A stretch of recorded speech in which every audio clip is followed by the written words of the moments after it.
So if you remember, एक हम पढ़ते हैं something called the circular flow of income, right?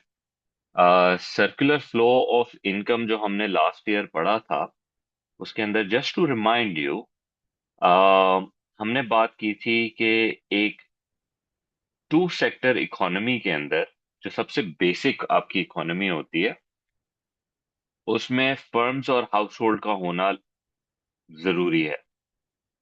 कोई इकोनॉमी एग्जिस्ट ही नहीं कर सकती without the consumers and the producers. In are case over here, जो कंज्यूमर है हमारा, वो हाउस होल्ड्स हैं, और जो प्रोड्यूसर्स होती हैं वो फर्म्स हैं। इनका आपस में ऑब्वियसली एक रिलेशनशिप था, जो हमने बात की थी पहले भी। Firms goods and services produce करती हैं और हाउस होल्ड्स को देती हैं, और हाउस होल्ड्स उसके बदले में वो गुड्स एंड सर्विसेज खरीदती हैं। एक और रिलेशनशिप हमने ये पढ़ा था कि हाउस होल्ड्स फर्म्स को फैक्टर्स ऑफ प्रोडक्शन प्रोवाइड करते हैं, और उसके बदले में फर्म्स इनको इनकम्स पे करते हैं उन चार लैंड, लेबर, कैपिटल, एंटरप्राइज के बदले में। तो हमने जो एएस के अंदर किया था, हमने एक सिंपल सा एक सर्कुलर फ्लो बनाया था, जिसमें हमने कहा था जी, इनकम्स जो हैं वो इस डायरेक्शन में मूव करती हैं, फर्म से हाउस होल्ड की डायरेक्शन में, और जो कंजम्पशन एक्सपेंडिचर होता है वो हाउस होल्ड से फर्म की डायरेक्शन में मूव करता है। ठीक है। अब ये टू सेक्टर का बहुत ही सिंपलिस्टिक वर्जन था। फिर हमने इसमें एएस के अंदर कुछ लीकेजेस और विड्रॉल्स का डिस्कशन किया था। What was that? कि हाउस होल्ड्स कभी कभार सारे पैसे जो वो कमाते हैं वो खर्च नहीं करते, कभी कभार उसका कुछ हिस्सा वो सेव कर लेते हैं। ओके।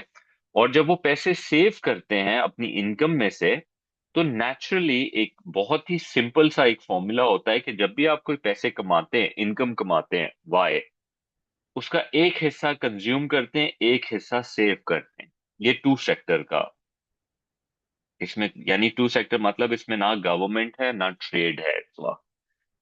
तो income is equals to consumption plus savings. This is what happens.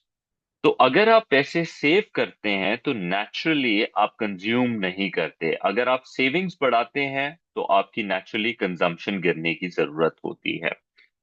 तो जब आप कुछ पैसे सेव कर लेते हैं तो वो इस सिस्टम में से वो पैसे बाहर चले जाते हैं, hence you call it a withdrawal. तो मैं यहां लिख लेता हूं कि ये पैसे सिस्टम में से विथड्रॉ हो गए, लीक कर गए हैं। It's a leakage also. ठीक हो गया। अब अगर ये पैसे सिस्टम से बाहर चले गए और वापस इस सिस्टम में ये पैसे ना आए, तो इस सिस्टम में जो इनकम्स और कंजम्पशन घूम रहा है वो ऑटोमेटिकली श्रिंक हो जाएगा, और इकोनॉमी जो है वो खराब हो जाएगी।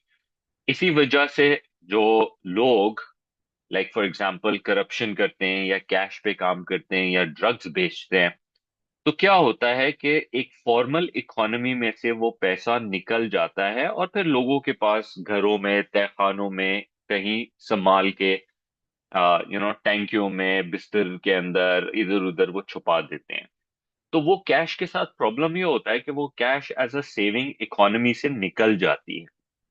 Normally what we would like to happen is कि सब कुछ फॉर्मल हो, और जो लोग पैसे सेव करें वो जाके बैंक में वो पैसे रखें। क्योंकि जब आप पैसे बैंक में रखते हैं तो वो पैसे सिस्टम में दोबारा इंट्रोड्यूस हो जाते हैं, क्योंकि फर्म्स जाके बैंक से वो पैसे बोरो करके कैपिटल गुड्स यानी मशीन्स वगैरह में इन्वेस्ट कर लेते हैं।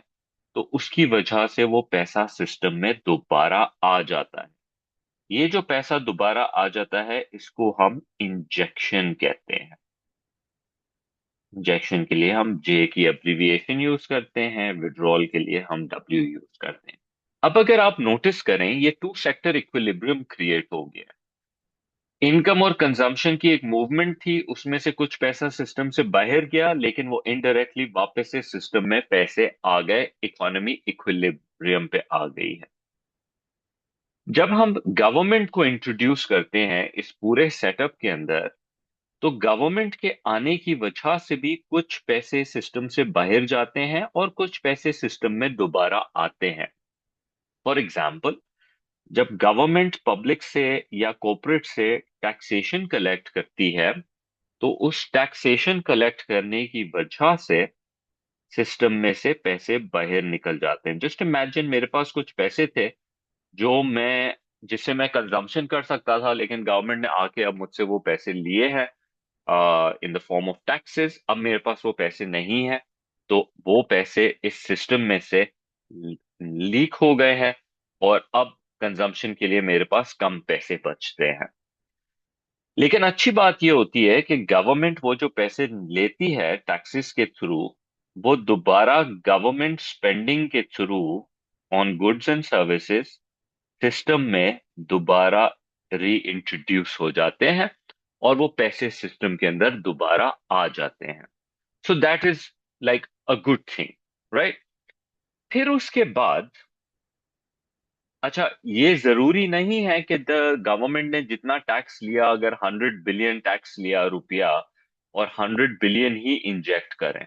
Sometimes they inject more, they spend more than they have earned. Obviously that's coming through borrowing और somewhere, but they can do that. Equilibrium कब होगा? ये थ्री सेक्टर हो गया, जिसके अंदर आपके पास कंज्यूमर्स हो गए, प्रोड्यूसर्स हो गए, और गवर्नमेंट भी इंट्रोड्यूस हो गई है। ये थ्री सेक्टर क्लोज्ड इकोनॉमी कहलाई जाती है। फिर उसके बाद आपके पास एक फोर्थ सेक्टर इकोनॉमी के अंदर ट्रेड इंट्रोड्यूस हो जाता है। जब ट्रेड इंट्रोड्यूस होता है, तो हमें ये पता है जब भी एक पाकिस्तानी इंपोर्टेड चीज खरीदता है, तो वो पैसे सिस्टम से निकल के बाहर मुल्क चले जाते हैं, और लोकल इकोनॉमी में पैसे कम हो जाते हैं। लेकिन हमें यह भी पता है कि एक्सपोर्ट के थ्रू हम उस पैसे को सोसाइटी के अंदर दोबारा इंट्रोड्यूस कर लेते हैं, क्योंकि जो गुड्स हम एक्सपोर्ट करते हैं उससे पैसा वापस से सिस्टम में आ जाता है, और ये हमारा फोर्थ सेक्टर इक्विलिब्रियम हो जाता है। अगर आप नोटिस करें, तो हमारे विड्रॉल्स के अंदर तीन विड्रॉल्स हैं: सेविंग्स, टैक्सेस, इंपोर्ट्स। ठीक है? और हमारी इंजेक्शंस के अंदर तीन इंजेक्शंस हैं: you have investments, government spending, exports. इन तीनों चीजों से इकोनॉमी के अंदर फ्रेश पैसा आता है, और वो इकोनॉमी को ग्रो करता है। विड्रॉल से इकोनॉमी से पैसा आउटफ्लो होता है, और सिस्टम के अंदर पैसा कम कर देता है। एक बैलेंस्ड इकोनॉमी इक्विलिब्रियम में होगी जब ये दोनों चीजें इक्वलाइज हो जाएंगी। अगर एक ये वाली इनफ्लो ज्यादा हो जाए आउटफ्लो से, तो इकोनॉमी ग्रो करेगी। अगर आउटफ्लो ज्यादा हो जाए और इनफ्लो कम होगा, तो इकोनॉमी स्लो डाउन कर जाएगी। You understand? तो ये एक हमारा सर्कुलर फ्लो का कॉन्सेप्ट था, which was done in your as lab. ठीक है? तो इसी कॉन्सेप्ट को थोड़ा सा अगर मैं और मजीद बिल्डअप करने जाऊं, तो हमारे पास इस पूरे मॉडल में दो किस्म के इक्विलिब्रियम्स होंगे जिसको हम स्टडी करेंगे। पहला हमारा मॉडल होगा जिसके अंदर हम इनकम एंड एक्सपेंडिचर मॉडल को देखेंगे, aggregate expenditure. And you are well aware of this equation. हम ये बात कर रहे हैं, कोर्सेज देखो और सुनो। जब भी इकोनॉमी में इनकम कमाई जाती है, ओके, एक बंदा जब भी इनकम कमाता है, तो एक फोर्थ सेक्टर इकोनॉमी, एक ओपन इकोनॉमी के अंदर जिसमें हम रहते हैं, उसमें उस इनकम के साथ होता क्या है? तो हम कहते हैं उस इनकम का लोग एक हिस्सा कंज्यूम कर लेते हैं। ये मैंने एक छोटा सा डी लगाया है उसके साथ। ये डी मैंने लगाया है डोमेस्टिक के लिए, कि लोग डोमेस्टिक गुड्स पे कंज्यूम कर लेते हैं। ओके? दूसरा, लोग कुछ पैसे सेव कर लेते हैं। तीसरा, उसमें से कुछ पैसे टैक्स में चले जाते हैं। और चौथा, उस इनकम से हम कुछ इंपोर्टेड चीजें खरीद लेते हैं। तो जब भी आप कोई भी इनकम कमाते हैं उसके साथ ये चार चीजें हो जाती हैं। कुछ आप कंज्यूम करते हैं, कुछ सेव करते हैं, कुछ टैक्स करते हैं, कुछ इंपोर्ट करते हैं। अगर मैं इसको ब्रेक डाउन करूं तो मैं ये कह रहा हूं कि जब भी मैं 1 रुपया भी कमाता हूं ना, तो उस 1 रुपये का एक हिस्सा मैं कंज्यूम करता हूं। लेट्स अस्यूम 60 पैसा मैं कंज्यूम कर लेता हूं। Let me right that. I consume 0.60। I save, let's say, about 0.20।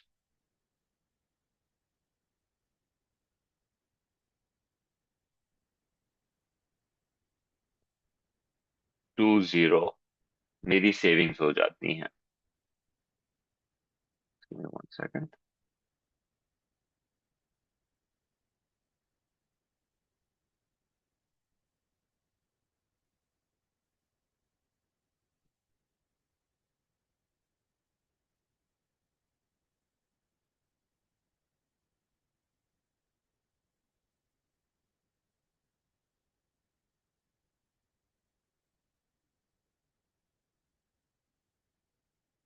0.10, sorry, 0.20 मेरा सेव कर लेता हूं मैं उस रुपये का। 0.15 गवर्नमेंट टैक्सेस में ले लेती है। और 0.05 में इंपोर्टेड गुड्स में स्पेंड कर लेता हूँ। ये बेसिकली मैंने हर एक्स्ट्रा डॉलर जो मैंने कमाया ना, उसका मैं ब्रेक डाउन दे रहा हूँ। अब ये डिफरेंट इकोनॉमीज, डेवलप्ड कंट्रीज में ये नंबर्स अलग होंगे, डेवलपिंग में ये नंबर्स अलग होंगे। ठीक है। But the general idea is when ever you earn an income, उस इनकम को आप इन चार हिस्सों में ब्रेक करते हैं। पहली बात। दूसरी बात, इकोनॉमी के अंदर aggregate expenditure talks about who is buying Pakistani goods. जितनी भी चीजें बनी है, गाड़ियां हो गई, लाइफ स्टॉक हो गया, कंस्ट्रक्शन मटेरियल्स हो गए, बैंकिंग हो गया, ये कौन खरीदता है? तो हम कहते हैं, एक तो नंबर वन, कंज्यूमर्स, तुम और मैं ही चीजें खरीदते हैं। और कौन खरीदता है? बिजनेसेस इन्वेस्टमेंट के तौर पे ये चीजें खरीदती हैं। और कौन खरीदता है? गवर्नमेंट खरीदती हैं चीजें, स्टील, सीमेंट वगैरह वगैरह। और कौन खरीदता है? समटाइम्स फॉरेनर्स खरीदते हैं, एक्सपोर्ट के टर्म्स में। ठीक है। तो CIGX बेसिकली ये एग्रीगेट एक्सपेंडिचर है। ठीक है। तो हम एक पहले मॉडल के अंदर, ये जो हमारा पहला मॉडल है, this is about income is equals to aggregate expenditure. मुल्क में जो पैसे कमाए इज इक्वल्स टू मुल्क में जो पैसे खर्च हुए। ये हमारा एग्रीगेट एक्सपेंडिचर का मॉडल बेसिकली रिप्रेजेंट करता है। ठीक हो गया। तो ये इस तरीके से इसके ऊपर हम बात करते हैं। फिर इसको हम फर्दर ऑन और मजीद आगे लेके जा सकते हैं।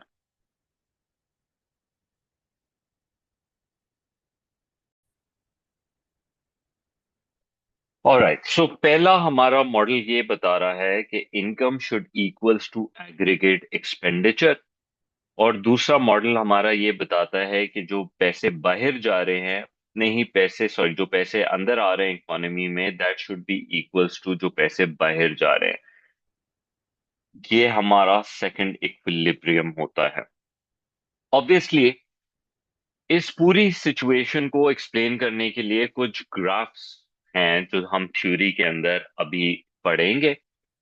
CIGX-M को अब हमने काफी डिटेल के अंदर देखना होगा। हम एक कंपोनेंट को एक वक्त में स्टडी करेंगे। इसके proper detailed lectures are available, but let me just walk you through the basic idea of the concept of the model जो हम ग्राफ बनाने जाएंगे।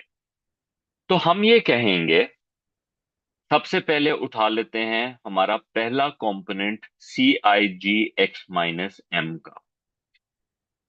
कंजम्पशन किस चीज के बारे में है? कंजम्पशन तुम और मैं हाउस होल्ड्स जो जाके खर्चे करते हैं इकोनॉमी के अंदर, उसका डिस्कशन कर रहा है। तो ऑब्वियसली हम ये कहते हैं कि जब कंजम्पशन लोग करते हैं, तो अगर लोगों की इनकम जीरो हो तो क्या वो कंजम्पशन भी जीरो होगी? क्या ये सिचुएशन होती है? या people still have to consume something? अब एक बंदा है, कोई भी इंडिविजुअल, उसकी नौकरी खत्म हो जाती है, अब उसकी इनकम जीरो हो गई, तो can we say that for that month उस बंदे का कंजम्पशन भी जीरो हो जाएगा? I think that is not possible. एक इंडिविजुअल की अगर इनकम जीरो हो गई है, उसको कुछ ना कुछ तो कंज्यूम करना ही पड़ेगा। इट इज नॉट पॉसिबल कि वो बगैर कुछ कंज्यूम किए सरवाइव कर ले। 500 का खर्चा तो वो कर ही रहा होगा। अब ये 500 का खर्चा उसका आएगा कहां से? नेचुरल सी बात है, उसकी सेविंग्स में से उसको निकालना पड़ेगा। उसकी सेविंग्स -100 होंगी, तो यहीं से वो कंजम्पशन को जो है वो फाइनेंस करेगा। लेट्स सपोज उस बंदे की इनकम बढ़ जाती है, उसकी बंदे की इनकम 500 हो जाती है, तो फिर उसकी कंजम्पशन को क्या होगा? तो वी से, वेल, अगर इनकम बढ़ी है तो उसकी कंजम्पशन में भी कुछ तो इजाफा आएगा। लॉजिक सेज कि भाई वो जो जीरो इनकम पे 500 कर रहा था, वो अपनी कंजम्पशन को 500 पे ही सस्टेन करेगा, नेचुरल सी बात है। But we say that that's not what's gonna happen. Income बढ़ने की वजह से वो अपनी कंजम्पशन को छोटा मोटा इंक्रीज जरूर करेगा। बट हाँ, ये जरूर होगा कि उसकी सेविंग्स में से जो वो कंजम्पशन कर रहा था, उसमें कुछ ना कुछ तो रिडक्शन आएगी। अगर वो बंदा 1000 कमाता है, तो हो सकता है वो पूरा 1000 खर्च कर ले। अगर ऐसी सिचुएशन है तो क्लियरली उसकी सेविंग्स जीरो होंगी। अगर वो बंदा 1500 कमाता है, तो उसकी कंजम्पशन बढ़ के 1250 पे आ जाएगी, और अब उसकी सेविंग्स बिल्डअप होना शुरू हो जाएंगी। ये एक बहुत ही एक एक अंदाजे से हम कॉन्सेप्ट को कर रहे हैं कि this is how an individual works, this is how an economy works. कि जब अगर यही एक इंडिविजुअल से हटा के मैं पूरे नेशनल लेवल पे चला लेके चला जाऊं, कि मुल्क की अगर जीडीपी जीरो हो, तो कंजम्पशन मुल्क की जीरो नहीं हो सकती, कुछ तो होगी। लेट्स से 500 बिलियन रुपए की होगी। वो कहां से आएगा? वो गवर्नमेंट ने अपनी जेबों से ही निकाल के देना पड़ेगा, नेशनल सेविंग्स में से, या बोरो करके। अगर मुल्क की जीडीपी 500 बिलियन होगी, तो ओवरऑल कंजम्पशन जो होगा वो 750 का होगा। ऑब्वियसली कहीं ना कहीं से तो पैसे इंजेक्ट हो रहे होंगे सिस्टम में, कुछ 250। अगर मुल्क का इनकम 1 ट्रिलियन की इकोनॉमी हो जाती है, तो फिर 1 ट्रिलियन की स्पेंडिंग भी आएगी, सेविंग जीरो होंगी। आई थिंक इंडिविजुअल के साथ ये बेहतर समझ आता है हमको, कि जैसे जैसे हमारी इनकम लेवल्स बढ़ती हैं, हमारी कंजम्पशन भी बढ़ती है साथ में, और एक सर्टेन पॉइंट के बाद हमारी सेविंग्स बहुत अच्छे से इंक्रीज होना शुरू हो जाती है। तो इसको basically what I will do is, एक टेबल के फॉर्मेट के अंदर, यही जो हमारे नंबर्स हैं, मैं इसको एक टेबल के फॉर्मेट में एक ग्राफ के हिसाब से इसको प्लॉट करते हैं, और इसको देखते हैं कि इसका किस तरीके से एक ग्राफिकल रिप्रेजेंटेशन बन सकती है of the numbers which are mentioned. तो ये हमारे मॉडल का सबसे पहला स्टेप है जो हम लेने जा रहे हैं, जिसमें हम कंजम्पशन को बनाएंगे इनकम के रिलेटिव। तो हमने ये देखा, अच्छा हमारी लेबल्स क्या होंगी? आई विल कीप, अगर इनकम 500 है, अगर इनकम 1000 है, अगर 1500 है, 2000 है, 2500 है। सिमिलरली वाई एक्सिस के ऊपर भी एग्जैक्टली सेम लेबल्स होंगे। We don't want to change our gaps को। सेम लेबल्स और सेम डिस्टेंसेस के ऊपर हमारी नंबर्स आएंगे। अब हम एक कंजम्पशन की लाइन बनाएंगे based on the numbers that I have. अगर आप नोटिस करें तो हमने ये बात की है कि जीरो इनकम के ऊपर कुछ तो कंज्यूम करना पड़ेगा, दैट इज 500। ठीक हो गया। तो ये हमारा पहला पॉइंट आ गया, जीरो इनकम के ऊपर 500 का कंजम्पशन। फिर 500 की इनकम पे 750 का कंजम्पशन, 1000 की इनकम पे 1000 का कंजम्पशन। ये बड़ा ही लीनियर तरीके से हम बना रहे हैं, यू नो। जरूरी नहीं है कि हमेशा ये कर्व्स लीनियर ही हो, लेकिन अभी सिंपल अंडरस्टैंडिंग के लिए मैं क्या दिखा रहा हूं, ये कंजम्पशन की लाइन है। व्हाट इज हैपनिंग, जब एक बंदे की इनकम राइज करती है, उसकी कंजम्पशन भी राइज करती है। जीरो इनकम के ऊपर एक सर्टेन कंजम्पशन करना लाजिम है।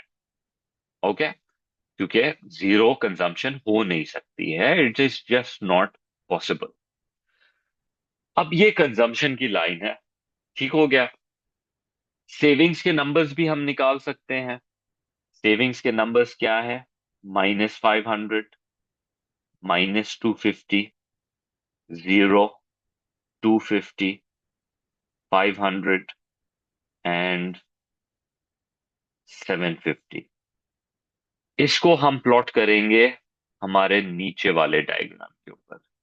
सेविंग्स क्योंकि एक विड्रॉल है, तो विड्रॉल का डायग्राम जो है वो यहां नीचे बनेगा। तो सेविंग्स का डायग्राम हम इधर बनाएंगे with respective incomes. Same label रखेंगे जो हमने अभी रखे हुए ही थे, उसी लेबल्स को मैं यहां पर मार्क कर लेता हूं। ठीक है। वाई एक्सिस के ऊपर भी हम सेम लेबल्स ही रखेंगे। Okay, so let me bring that. बल्कि ये जीरो है, तो आई डोंट इवन थिंक हमें बहुत ज्यादा उस पर जाने की जरूरत है। So let me mark it as 500, -500, 1000, 1500, 2000। Savings को प्लॉट कर लेते हैं। सेविंग्स की प्लॉटिंग बड़ी आसान है। -500 पहला पॉइंट आ गया, फिर -250 दूसरा पॉइंट आ गया, 1000 के ऊपर जीरो, 250, 500, 750। ये हमारी सेविंग्स की लाइन बन गई। ठीक हो गया, ये सेविंग्स की लाइन है। You are required to learn how to make ये जो लाइंस हैं इनकी इक्वेशन।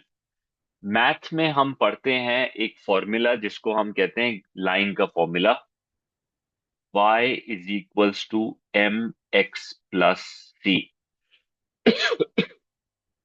आई होप याद हो तुम लोगों को। y एक्सिस के numbers is equals to m is for gradient, right, ये ग्रेडियंट है। x axis plus y intercept. अब मैं इस तरीके से ये नहीं सिखाऊंगा, मैं आपको एक कंजम्पशन फंक्शन की ये जो लाइन बनी हुई है ना, इसकी मैं एक डायरेक्ट आपको इक्वेशन करा देता हूं जो इसी की एक कन्वर्जन है। Like for example, Y axis पे हमारे पास क्या है, कंजम्पशन, राइट, वाई एक्सिस पे कंजम्पशन है। तो यहां वाई एक्सिस के ऊपर मैं इसको हटाता हूं और लिख लेता हूं कंजम्पशन। ठीक है। एक्स एक्सिस के ऊपर हम क्या मेजर कर रहे हैं, इनकम को मेजर कर रहे हैं। तो एक्स एक्सिस के ऊपर मैं क्या करूंगा, ये हटाया और इसकी जगह लिख दिया इनकम। ठीक हो गया। फिर उसके बाद एम हमारा ग्रेडियंट है।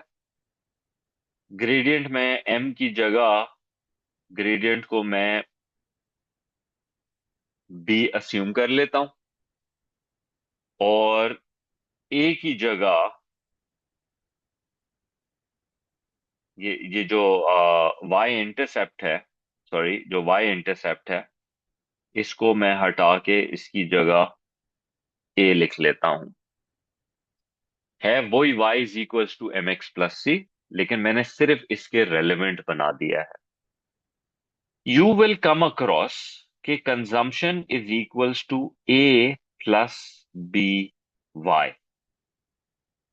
ये आपकी इस लाइन की इक्वेशन है।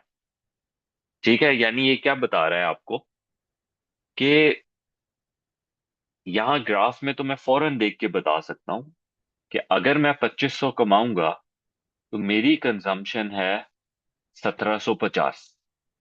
टेबल में भी मैं आराम से बता सकता हूं कि अगर मेरी इनकम 1500 है तो मेरी कंजम्पशन है 1250।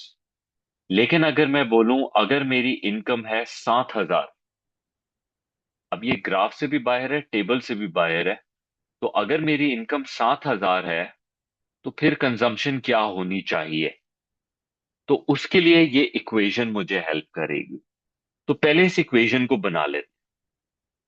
इक्वेशन के अंदर ये जो हमारा y इंटरसेप्ट है ना, ये जो कंजम्पशन की लाइन y एक्सिस को टच कर रही है, ये होता है a। ठीक है, जो हमारे इस केस के अंदर है 500। जीरो इनकम के ऊपर 500 की कंजम्पशन है। ठीक है, b होता है हमारा ग्रेडियंट। ग्रेडियंट कैसे निकालते हैं? y2 minus y1 over x2 minus x1। तो किसी भी पॉइंट के ऊपर अगर मैं यहां पे change in consumption over change in income निकाल लूं, इससे क्या होगा? Rise over run. बेसिकली अगर जो भी तुम्हें फॉर्मूला समझ आता है यू कैन यूज दैट। आप change in Y axis over change in X axis कर लें, या जैसे भी। तो इससे हमें पता लग जाता है ग्रेडियंट। ये ग्रेडियंट है आधे का। कैसे पता लगा? यहां दो ब्लॉक, यहां एक block, so 1/2 gives you half. तो ये मेरा ग्रेडियंट जो है वो 0.5 y है। तो ये मेरी कंजम्पशन की इक्वेशन है। Consumption is equals to 500 plus 0.5 y। अब अगर वो बोलते हैं कि अगर हमारी इनकम 7000 है तो बताओ इस 7000 में से हम कितना कंज्यूम कर लेंगे। तो मैं फौरन से अपनी इक्वेशन में डालूंगा। इक्वेशन है c is equals to 500 plus 0.5। और अब इनकम अगर 7000 है तो ये नंबर क्या बनेगा? 7000 इंटू 0.5, दैट्स आधा, 3500 प्लस 500। मतलब है कि अगर मैं 7000 कमाता हूं तो मैं उसमें से 4000 खर्च कर दूंगा। तो फिर मैं सेव कितने करूंगा? That's not a difficult thing. जहां मैंने इतनी कैलकुलेशन कर ली है तो वहां मुझे पता है income is equals to consumption plus savings. अगर मेरी 7000 की इनकम है, उसमें से 4000 मैं कंज्यूम कर रहा हूं, तो ऑब्वियस सी बात है सेविंग्स मेरी 3000 ही होंगी। लेकिन वो आपके लिए इतनी आसानी करेंगे नहीं। वो आपसे कहेंगे कि जी ये जो कंजम्पशन की आपने इक्वेशन निकाली है उसी तरह से सेविंग्स की इक्वेशन भी निकालें। तो कोई इतना मसले वाली बात है नहीं है। इनकम में से कंजम्पशन माइनस कर लोगे तो सेविंग्स निकल आएगी। सेविंग्स की इक्वेशन भी उसी तरह से निकलेगी। वाई एक्सिस के ऊपर क्या है? वाई एक्सिस का जो इंटरसेप्ट है वो -500 है। ये जब +500 था, ये -500 है। जीरो इनकम के ऊपर अगर आप 500 कंज्यूम कर रहे हो तो जीरो इनकम पे ऑब्वियसली आप सेविंग्स में से 500 कंज्यूम कर रहे हो, राइट? तो सेविंग्स माइनस में आ गई। तो हमारी इक्वेशन बन जाती है सेविंग्स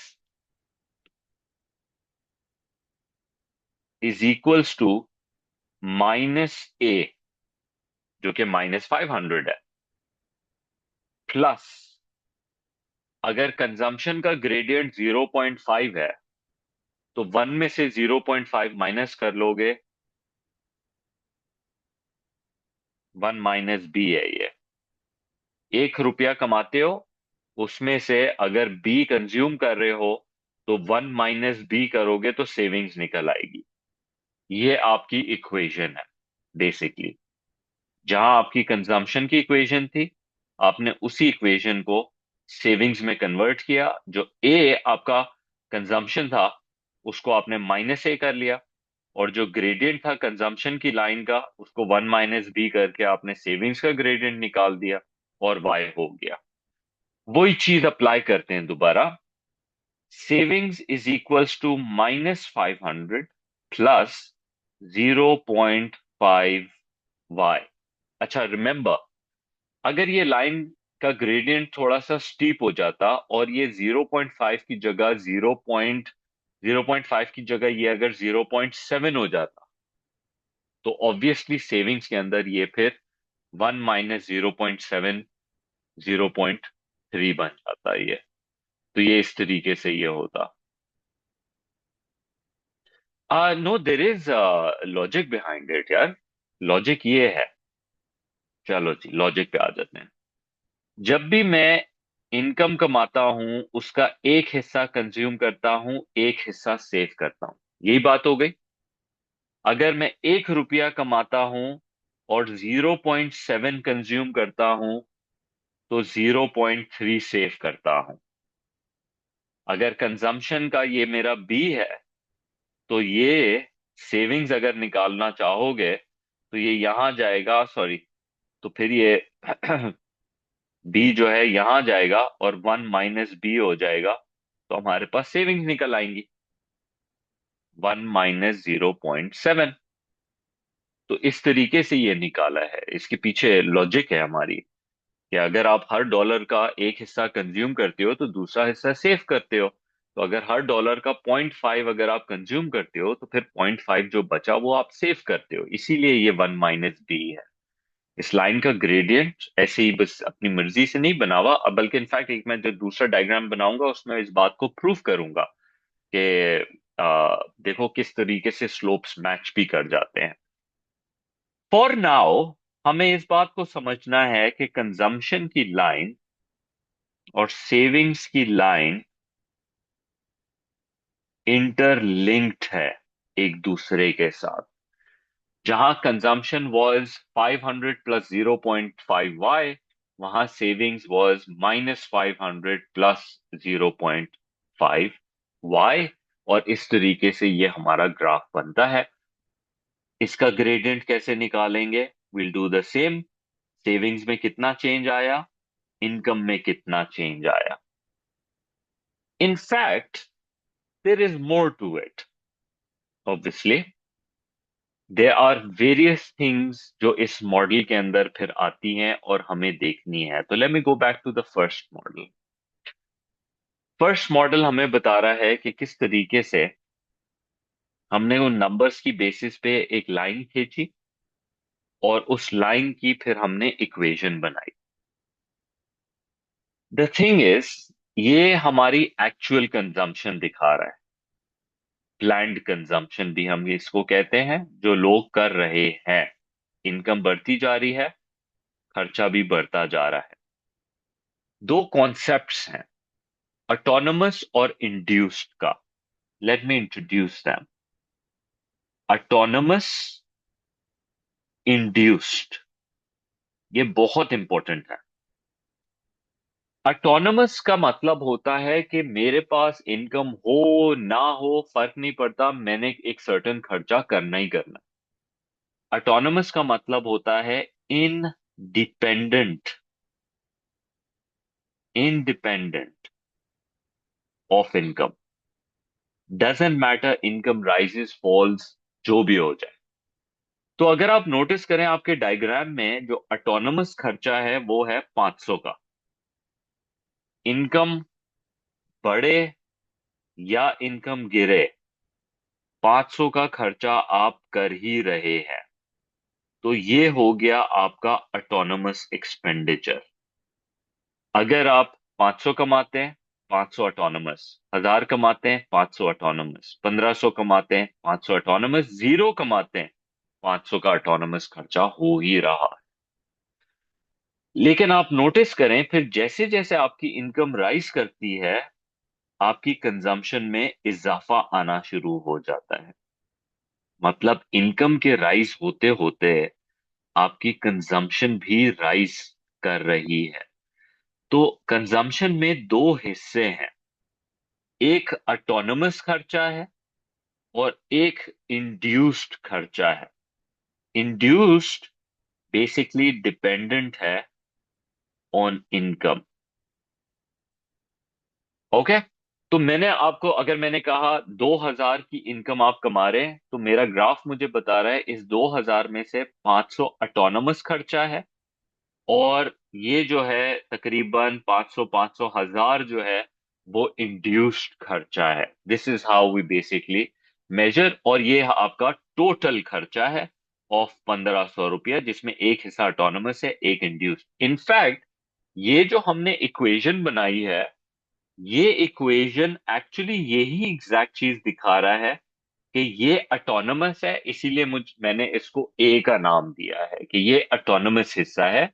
कि अगर मेरी इनकम जीरो हो जाए तो ये हिस्सा जीरो हो जाएगा, ऑटोनमस खर्चा अपनी जगह फिर भी रहेगा। फिर जो दूसरा हिस्सा है, ये देखो इनकम के नंबर्स आप चेंज करेंगे, ये हिस्सा चेंज हो जाएगा, तो ये आपका इंड्यूस्ड हिस्सा होता है। तो consumption is equals to A plus B Y. Okay. So ये इस तरीके से हमारी इक्वेशन और इसका बेसिकली बैकग्राउंड है। ठीक हो गया। तो let me do another approach. एक इक्वेशन आपको दी है, कंजम्पशन की इक्वेशन दी हुई है, consumption is equals to A plus B Y. Right, consumption is equals to A plus B Y, यानी consumption is equals to 750 plus 0.25 Y. Gradient 0.25 है, विच इज टेलिंग अस कि हर डॉलर का हम 0.25 consume कर लेते हैं। That's what this means. Her extra dollar जो हमने कमाया उसका 0.25 हम कंज्यूम करते हैं। In fact, this is a good time to introduce a concept which is called marginal propensity to consume, MPC. ये बहुत इंपॉर्टेंट है for this particular chapter, also one of the important things. ये basically MPC क्या बताता है कि जब भी आपकी इनकम में कुछ चेंज आएगा, उस चेंज ऑफ इनकम का कितना हिस्सा आप कंज्यूम कर लेते हैं। तो हमने बता दिया आपका एमपीसी है 0.25, कि जब आप 1 रुपया कमाएंगे तो आप उस 1 रुपये का 0.25 खर्च कर देंगे। अगर आप 100 रुपया कमाएंगे तो उस 100 में से 25 रुपया आप खर्च कर देंगे। अगर आप 1000 कमाएंगे तो आप 250 रुपये कंज्यूम कर लेंगे। मार्जिनल प्रोपेंसिटी टू कंज्यूम कहते हैं। ठीक है। Marginal propensity to consume is the same thing as the gradient. अब ये जो इक्वेशन दी है, मुझे इसका बेसिकली लाइन बनानी है। पहले मैं क्या करूंगा, इनकम इक्वल्स टू जीरो का पहला पॉइंट निकाल लेते हैं। Consumption is equals to 750 plus 0.25। Income zero है, तो इनकम की जगह मैं जीरो लिख लेता हूं। इंड्यूस्ड, पूरा इंड्यूस्ड वाला जो पोर्शन है वो जीरो हो गया। कंजम्पशन इक्वल्स टू 750 आ गया। ये मैंने प्लॉट कर लिया अपना पहला पॉइंट 750 के ऊपर। ये मेरा ऑटोनमस खर्चा है। राइट, जीरो इनकम के ऊपर मैं 750 खर्च कर रहा हूं, तो ये मेरा ऑटोनमस हिस्सा हो गया। फिर उसके बाद क्या होता है, फिर मैं ट्राई करता हूं इनकम इक्वल्स टू 1000। ओके, वैसे तो तुम पूरे एक एक पॉइंट्स कर सकते हो, 500 डाल दो, 1000 डाल दो, 1500 डाल दो इस इक्वेशन के अंदर। आई एम जस्ट डूइंग रफली like let me take 1000, it's an easy number to calculate. तो consumption is equals to 750 plus 0.25 thousand into 1000। तो ये निकला 250, 250 प्लस वो कंजम्पशन इक्वल्स टू 1000 निकल आया। मेरा 1000 के ऊपर दूसरा पॉइंट निकल आया, विच इज दिस। ठीक है। ग्रेडियंट मुझे पता है राइज ओवर रन है। अगर एक राइज हो रहा है तो 4 रन है। अब ऐसे तुम 2000 डाल दो, 2000 डालोगे तो आई थिंक तुम्हारा नंबर निकलेगा 1250। तो उसकी बेसिस के ऊपर मैं अपनी कंजम्पशन की लाइन बना लेता हूं। मेरे पास दो पॉइंट्स आ गए हैं वैसे तो मैं अपनी कंजम्पशन की लाइन खींच सकता हूं।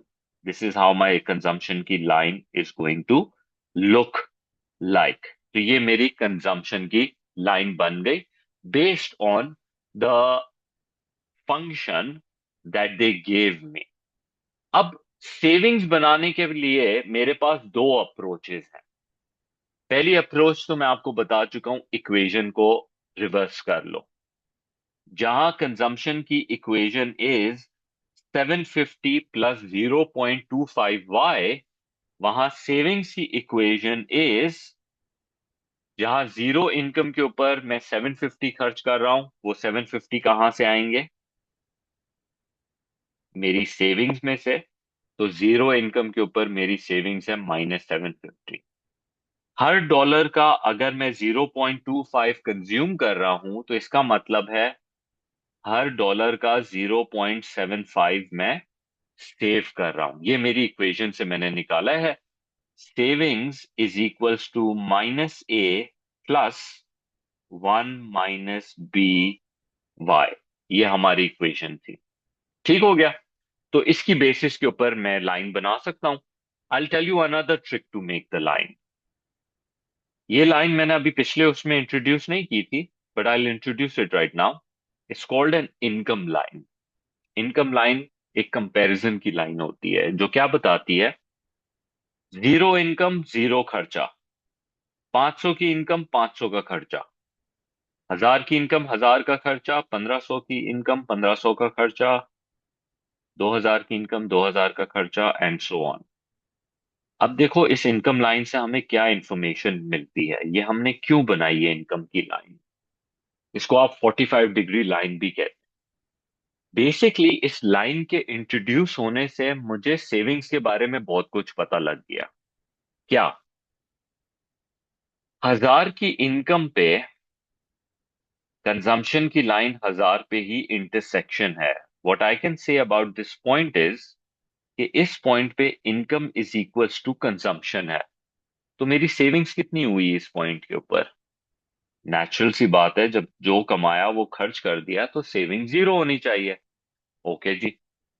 इस 1000 के पॉइंट के बाद राइट हैंड साइड पे क्या हो रहा है?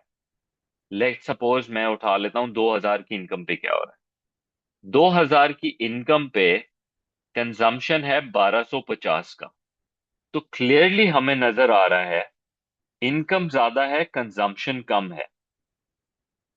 तो हमारी सेविंग्स पॉजिटिव है, जीरो से ज्यादा है। इनफैक्ट 1000 से अगर आप ऊपर निकल जाए ना, तो आपकी सेविंग्स बिल्डअप होना शुरू हो जाएंगी। This is what this diagram is telling me. और अगर आप 1000 से कम कमाएंगे, आपके खर्चे ज्यादा है, आपकी इनकम कम है, आपकी सेविंग्स नेगेटिव में होंगी।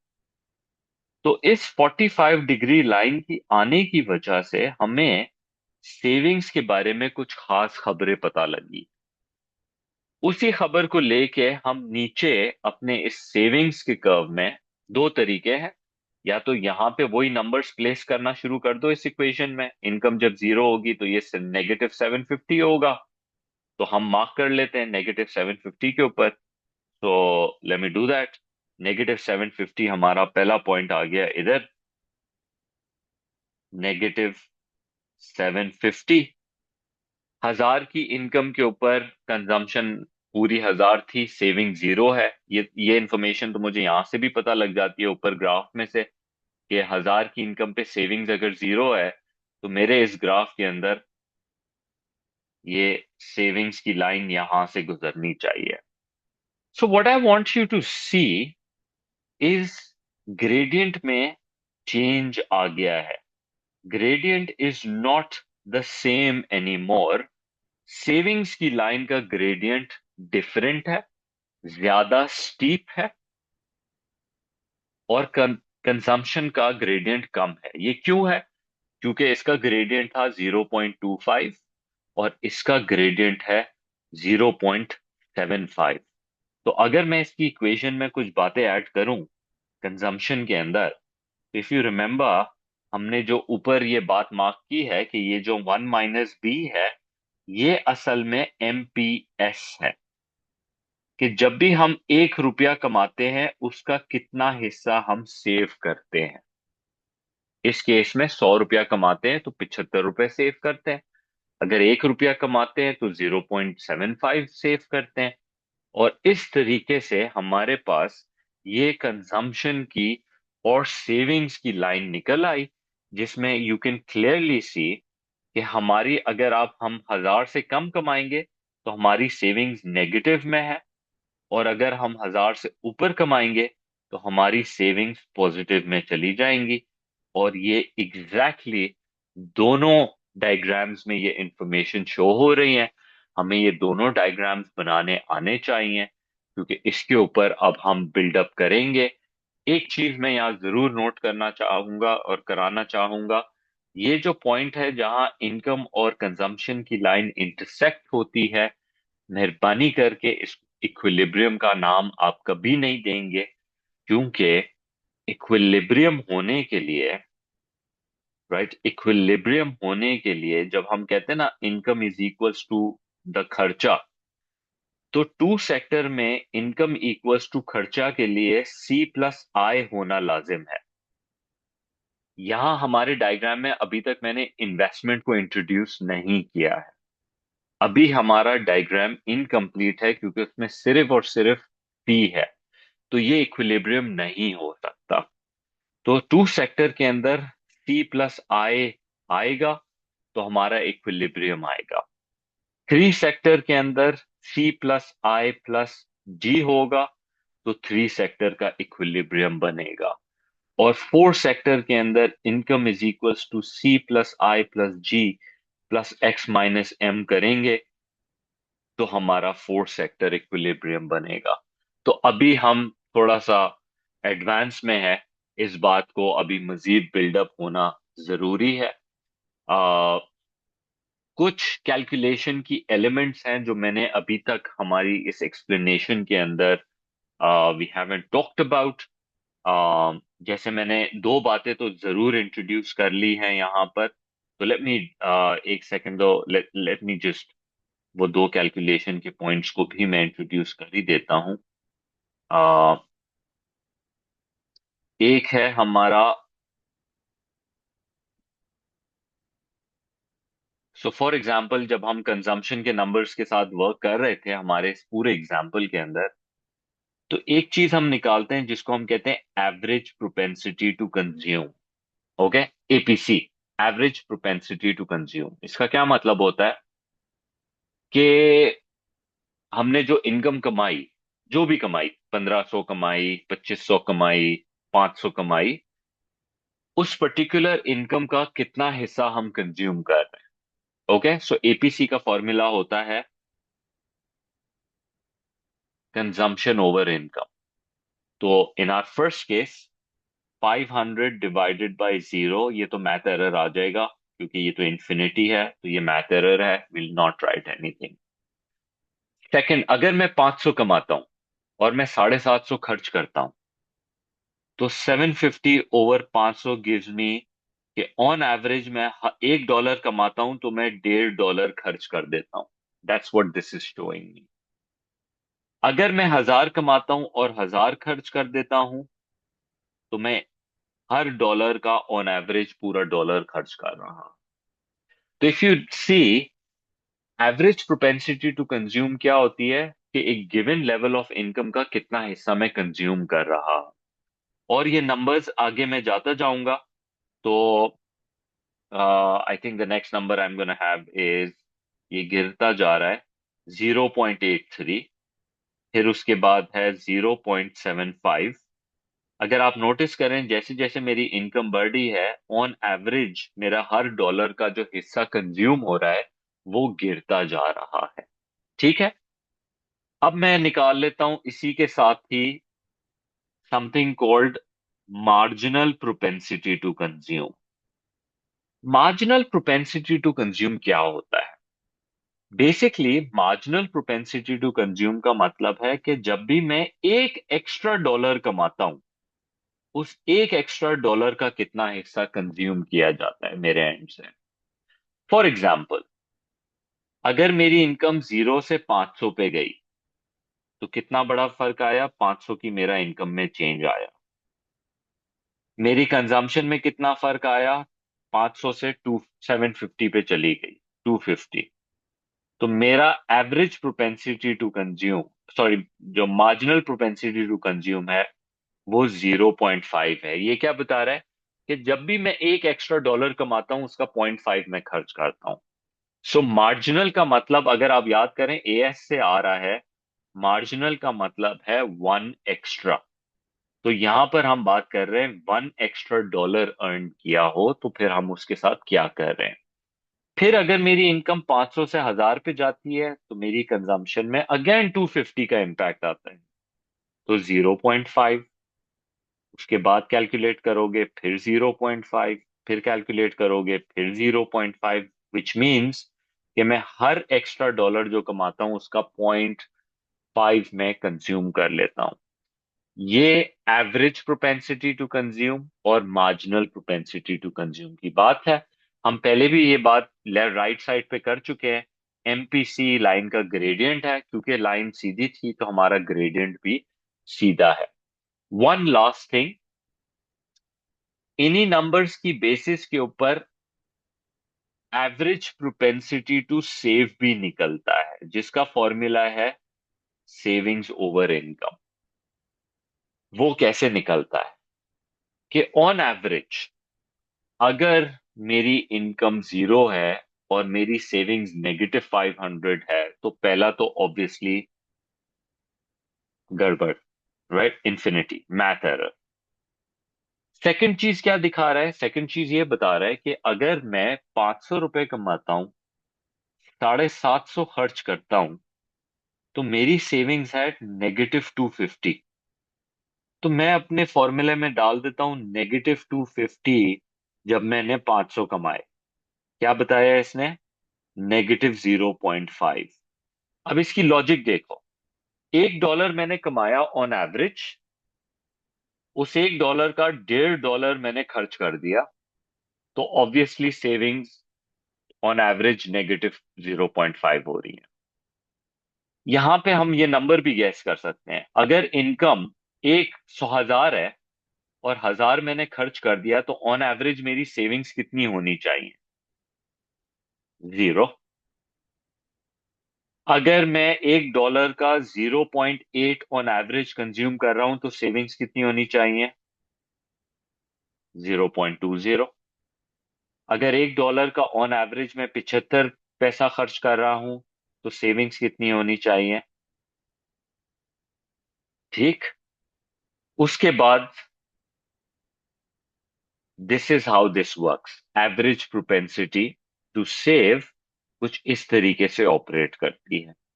और जहां तक मार्जिनल प्रोपेंसिटी टू सेव की बात है, marginal propensity to save is 1 - MPC, change in saving over change in income से निकलता है।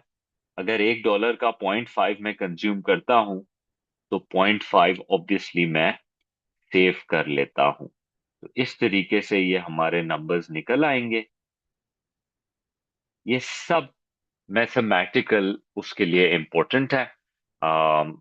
अदर देन दैट, तो this is how this is done. This is just an intro on the model. मैंने काफी सारी चीजें वैसे तो समझा दी हैं इसके अंदर।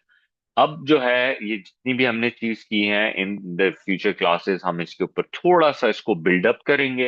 आई कैन सेंड द लेक्चर्स जो I would recommend you to watch and complete before the next class on Saturday.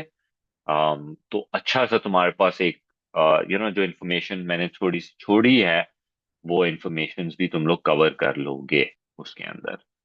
ठीक हो गया? तो this is where I will stop for this